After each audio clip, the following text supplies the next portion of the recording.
Okay, welcome everybody. Thank you for joining our DX Summit session. My name is Sean Rasinko. I am with Progress Software, with Progress Sitefinity. I am with our digital experience group, and I'm joined today with Scott Snowden, who's a partner at Flywheel Strategic and also a MVP that's part of our most valuable professional community at Sitefinity. So Scott, welcome. Thank you for joining us today. Thanks, Sean. I really appreciate it. Great. Can you tell us a little bit about yourself, about Flywheel? Sure. Yeah. Just quickly, we're a digital experience agency. We help our clients with, modern approaches to digital marketing, web technology, sales and marketing automation. Been sort of in this space for over 15 years, and it really is a fun thing to work on. I love what I do. Well, the industry is also full of,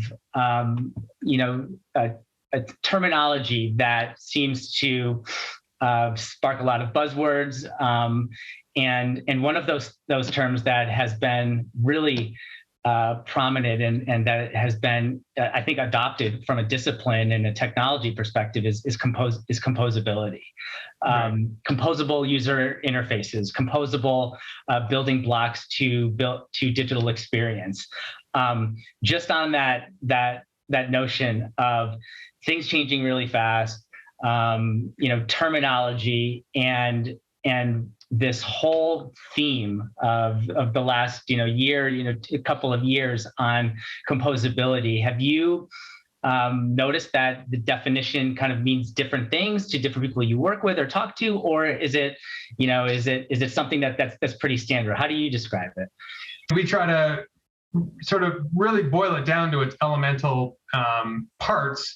Again, from the perspective of the experience that's being put forward, the engagement that we're looking for, and not to be too specific about what that experience looks like, so that our clients and our business users end up with something that's very modular and flexible, so that they can imagine anything they want in the future, and find a way to enable that with the tool set that we put together for them. Absolutely, and I like that. I like the tool set metaphor, in that this is essentially a set of building blocks, really, and tools that we can use to create digital experience programs. Because I didn't just hear technology, and actual components as part of composability, and really the theme of today and what we're talking about in the exciting speed that you can create digital experiences today, of which composability is a huge driver, of that.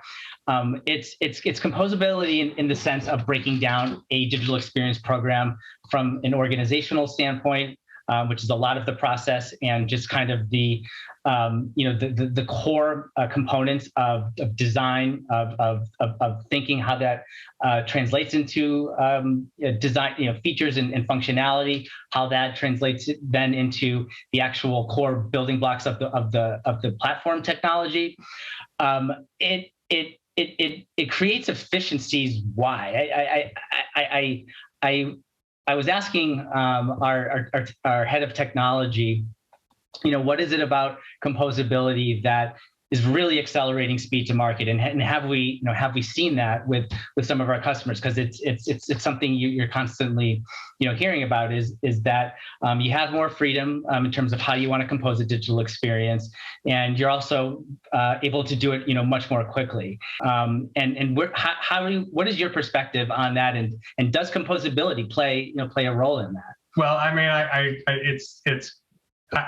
just before you and I started this conversation, I was exchanging notes with a client in the financial service space. They're a big asset manager, and sustainability and such are a key sort of part of their brand and messaging right now, and they've been evolving the way that they're communicating that theme, and so they came back with a whole new framework for how they wanted to include more content along that nature in their site, and it was pretty cool because they were able to say, here's what we want to communicate, and they'd obviously already taken that script and that content and sort of reconciled it against the other pages, the other layouts, the other UI elements that were on the website,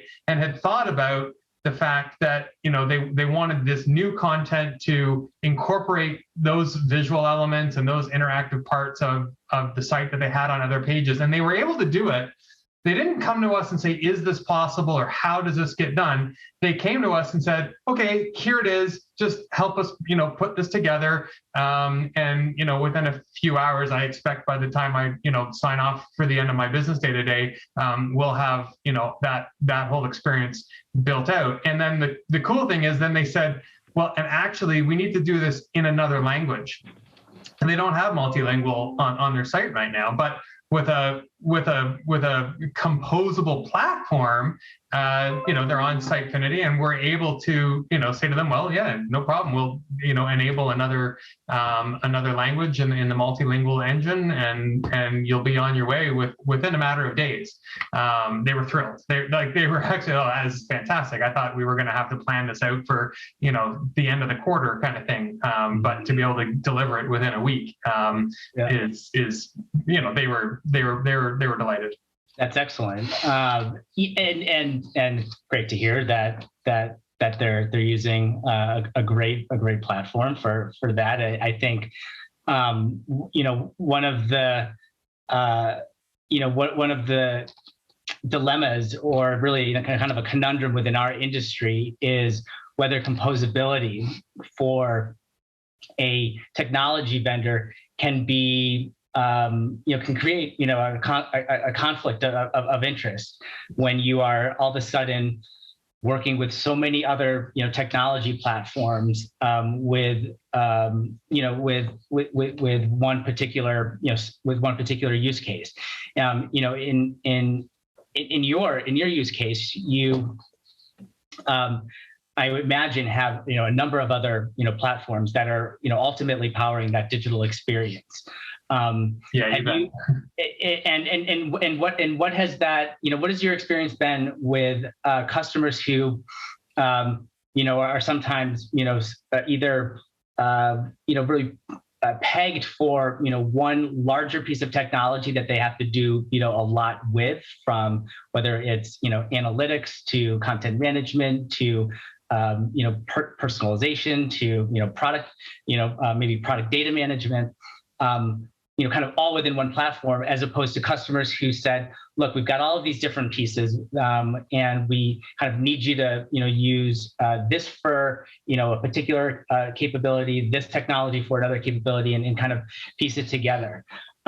What has there been an approach that works best when you think of kind of monolithic versus composable, and what has been kind of the value or the challenges that customer projects have faced with that? Yeah, well, I think actually the challenge now is just trying to shatter some of those, sort of stale beliefs or expectations. We really do often wish that the ask was coming to us with a little bit more of an open-minded perspective to say, let's not really worry about the technology. Let's not get caught up with what is our existing platform or what do we have in our ecosystem right now, what's in our stack. Let's just talk about, that business first perspective. What are we trying to accomplish? What are the marketing and communications goals? I mean, a lot of businesses obviously have that posture, but I'm shocked, quite honestly, at the number of times we're going first to the technology and the platform. I mean, you know, with the right sort of guidance and partnerships, it shouldn't matter. That should come as it matters, but it should come as a secondary consideration to, you know, who do I need to talk to? How do I want to reach them? Where can I find them? What will influence them? And so, you know, most projects that we do start with persona development and journey mapping and that sort of goal setting. And if you set out, you know, properly with those kinds, at least we believe, with that kind of a framework, then you layer on the technology later. And I think, coming back to your point, you know, platforms that can make it easy to integrate and hook them together and have some of that other sort of composable capabilities and service hooks and APIs that you know can be leveraged by business users and also by a good dev team, mean that the business doesn't really have to worry about anything other than what's the right experience and all those other characteristics that I just listed. Yeah, and that's what I was looking to validate, and certainly what we've been, you know, hearing from customers, and that, you know, best of breed versus you know, one, you know, well vertically integrated platform is been, you know, kind of an argument for some time, and it hasn't necessarily been consensus, you know, strong consensus gathered on either side. I do think, however, we're kind of at that inflection point where best of breed and composability and you know, the connectivity of technology is now kind of delivering on the promise of, you know, being able to offer that choice to, you know, allow you to select based on, you know, best in category, best of breed, and connect it all together at a reasonable cost. There's a lot of reasons that, you know, we've seen the reality of that, you know, take place. I think much of it has to do with cloud technology really taking more adoption, with that, you know, API frameworks making it, you know, much more, you know, prominent among technology platforms to have an open API framework to connect into those platforms, even sometimes with pre-built, you know, connectors. And the impact that has for the customer in terms of the value delivers is huge.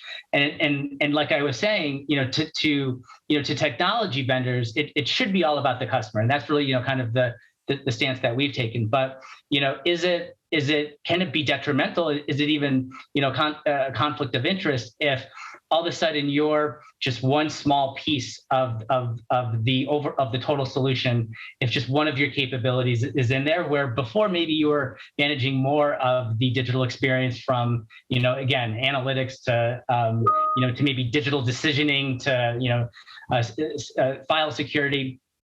And, you know, with our organization, I think the best approach that we've seen take place is actually when we are involved in situations where, you know, we're just kind of, you know, introduced maybe as, you know, one part of a, you know, broader, you know, picture, a broader strategic initiative within an organization, because ultimately, you know, we start to form those relationships, understand, you know, where, you know, value needs to be, you know, delivered across, you know, different areas, and if our capabilities make sense to, you know, to add, to supplement, or to build in within those programs. Big picture wise, it works out for, you know, for both, you know, the customer and the vendors who kind of take that, you know, again, composable approach to, you know, solutioning, to program, you know, building within these digital experience, you know, centers within customers, and honestly, from, you know, a business development standpoint, I mean, it's composability can speak to, you know, really entry point strategy for for organizations that maybe don't have to just come in with such a big, a big proposition that's total solution and capability. It's okay to kind of, land something small, and if it stays like that, great. As long as it's delivering, value, then and each side is happy. But even better if you can kind of grow with it and scale with it to other capabilities. Yeah, I mean, I think we're all used to seeing, and whether you're on this side of the table or the sort of customer side of the table, those evaluation criteria for RFPs and, system platform selections and the checklists that, we all have to figure out how to answer. And you kind of scratch your head going, well, am I supposed to find a way to say yes to everything on this list? And there's been this sort of, I think, disingenuous pressure on the industry, on vendors to try to be everything to everyone, and I think you end up with a very mediocre solution, product, platform, if that is your sort of driving influence. So I still see that. It's still happening every day. It drives me nuts. You get a much better experience, and we have much more delightful conversations and much more satisfied customers when it's a much more open mind about, listen, let's be goal oriented. Let's pick good partners, smart partners, creative, clever partners to help us solve a business challenge, and advise us on good technology and platforms and the collaboration of those to get the job done. I mean, we use Zapier and Microsoft Power Apps more now than we ever have before for this very reason. And all of a sudden, the finished product is exactly what you want, and it doesn't need to be compromised by a limitation in the chosen platform. Yeah, absolutely. So what I'm hearing, to kind of recap on composability, and this, I think we've just turned the whole term composability now into something much bigger than maybe even the industry had been associating it with. But I think it's very relevant, right? It one, and I think most importantly from what I've heard you say is, and what I've taken away, from this topic of composability is, I think it absolutely mandates organizations, vendors, ourselves to think about a customer first strategy when you have to componentize, and when the digital solution has the ability to be built in a composable way. And why is that? Because it almost democratizes the entire process. It allows you to select the pieces of the puzzle that you would like to put in place. It could be best of breed technology. It could be composing the actual service, delivery of how you want that program to be, delivered from a services, standpoint. Insourcing versus, outsourcing, multi, vendor, agency and SI versus, consolidated. And just even thinking about how your organization can, get organized around the digital experience program, is also, starting to fundamentally take on that composability sense. And like, I think with most things in life, when there's more freedom of choice, when there is, more, ability to kind of have additional options and make sure that they are still connected together, it allows you to focus on and really on what's important and deliver value. And in this case, it would be absolutely ensuring that the customer and the customer experience that you're designing this digital program around is kind of at the center of the universe. Otherwise, it's just because now it's just too easy to take one block out and swap it in for another building block, as opposed to wiping away the entire set of tools or something much larger. Which I mean, I think we're also seeing a different governance framework around these. Like once upon a time, it was your brand kit, your style guide that you had to adhere to constantly, and that is still relevant. But we're also finding that I liked your word democratized. We're dealing with different business owners. It's not necessarily being centralized. We often get tapped to sort of be the gatekeeper for that brand extension of the digital experience. And it does require a little bit of that oversight to make sure that it doesn't become a rat's nest of different too many components. But the nice thing is that you're also not encumbered by constrained by a single platform. Absolutely. So this has been enlightening for me. I've even started to work through some of the questions and concepts that I was going to go back to our head of technology with in regards to composability. But now I think I actually have something to kind of bring to him.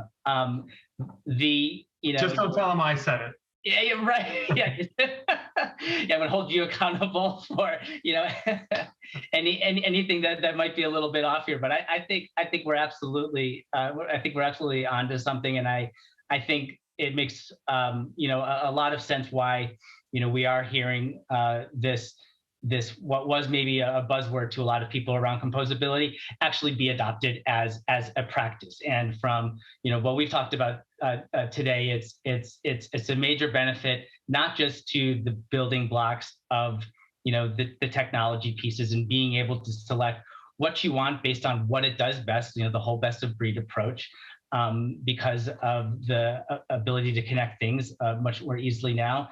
But it's bigger than that. It's being able to kind of think about your organization and governance in terms of building blocks, and being able to have more freedom of decisions that are being made around those particular areas of the digital experience program. Be thought about it in kind of a composable way, so that it's architected in a customer first mindset. So any closing thoughts on kind of where we got to today with the whole theme of composability? I just, what I love about the whole concept is this used to be these bigger campaigns, these bigger strategies used to be something that was out of reach for smaller businesses. And we work for businesses across the sort of corporate spectrum, enterprise to startups. And it's actually very exciting to be able to talk about the same strategies and concepts, no matter how big the organization is. Both ends of that spectrum have different challenges doing this for different reasons, but all of a sudden, it's not like you need to be at a different budget level in order to be able to do some of these things. Absolutely, yes, and thank you, so much, Scott, for talking not just about the technology, because technology is usually what everyone gravitates to in terms of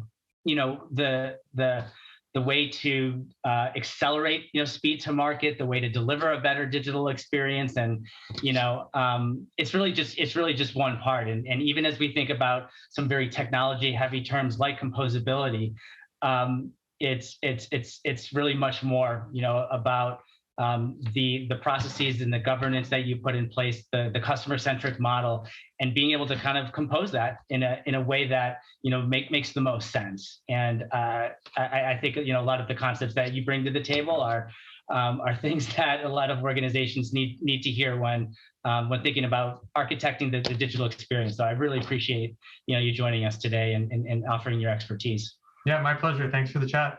Absolutely. All right. Thanks, everybody. Cheers.